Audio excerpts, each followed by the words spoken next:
Hello again, my friends. Svetlana Shlapak from ukvisaSuccess.com is here, where the UK immigration system is explained in simple terms. In today's video, it's first of all, it's a part 2 of my permanent right to reside in the UK video series. If you haven't subscribed or if you haven't watched my introductory video, you may do so by clicking this link.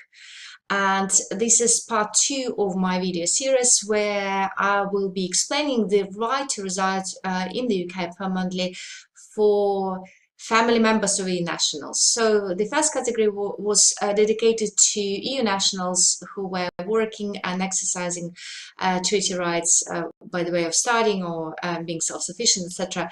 This one is all about family members of EU nationals who have been residing in the UK for the past 5 years. So let us begin.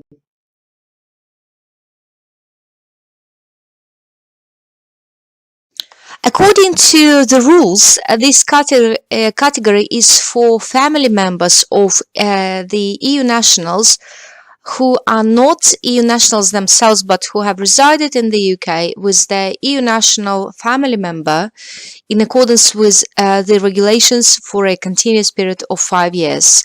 As with all my videos, I would like to split this complex part, the complex legal definition, into smaller, easy to understand and digest parts. So in this video, I'll explain what a family member means and what does it mean to have resided in accordance with regulations. I will provide you with the legal definition for a continuous period of time, and I'll explain what 5 years mean. And I would like to begin with the family member. There are two types of family members: direct and extended.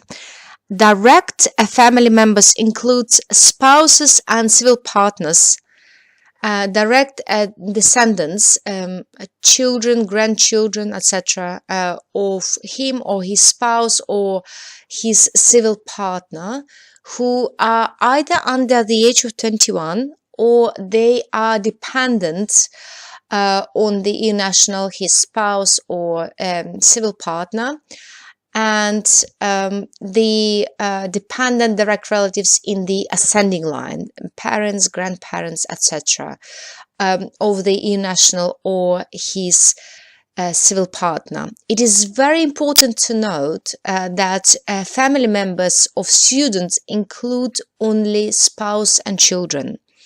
The rules about extended family members are not straightforward, and it all depends on a number of various factors. I have identified 4 major types of extended family members. Okay, number 1, those who were either dependent on the EU national family member in their country of origin, or they lived in the same household and continued to be either dependent on the EU national in the UK, or they continue living in the UK in the same household.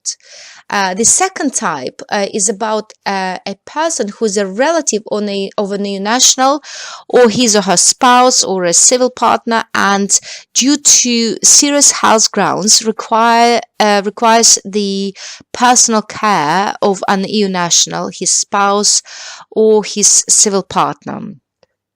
Third category number 3 is about a person who is a relative of an EU national and who would meet the requirements of immigration rules other than those relating to entry clearance for indefinite leave to enter or remain in the UK as a dependent relative of an EU national, where the EU national is a person present and settled in the UK. All I can say here is that the threshold for this particular category is incredibly high, and these types of cases are very, very, very rare. And so even those who apply the level of the amount of applications which are granted is quite low, so the numbers are quite low. And category number 4 is about a person who is a partner of a EU national and they are in durable relationship akin to marriage, or a civil partnership with an EU national. The rules about extended family members are quite complex. I mentioned them here because I wanted you to be aware that they exist.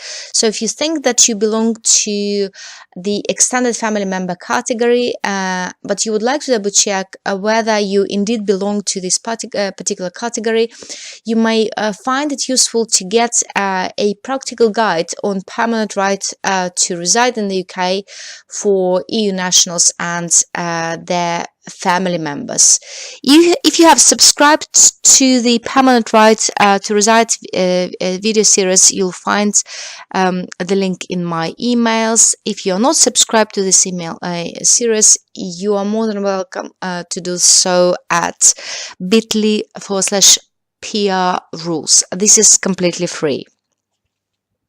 Okay, let us continue with the definition of resided in accordance with these regulations. This means that the family members were lawfully present in the UK for the entire period of 5 years. This basically means that the EU national spouse or a family member has been either working, studying, or he or she was self-sufficient or self-employed for the entire period of 5 years.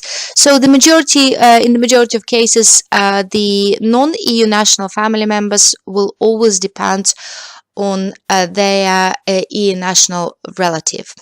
The next element is that you need to prove that you have resided in the UK for a continuous period of 5 years. Well, this one is pretty straightforward. You will qualify as long as you provide enough evidence to prove that you have been living in the UK as a family member of a worker, student, self-employed or self-sufficient over the last 5 years.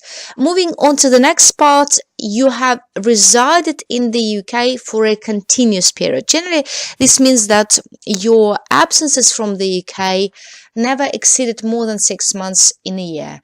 And there are some exceptions to the rules which you will find in my do-it-yourself practical guide, and details of this you'll find in one of my emails, which you'll definitely get if you've subscribed to this video series. If you haven't subscribed, follow the link which I've already mentioned.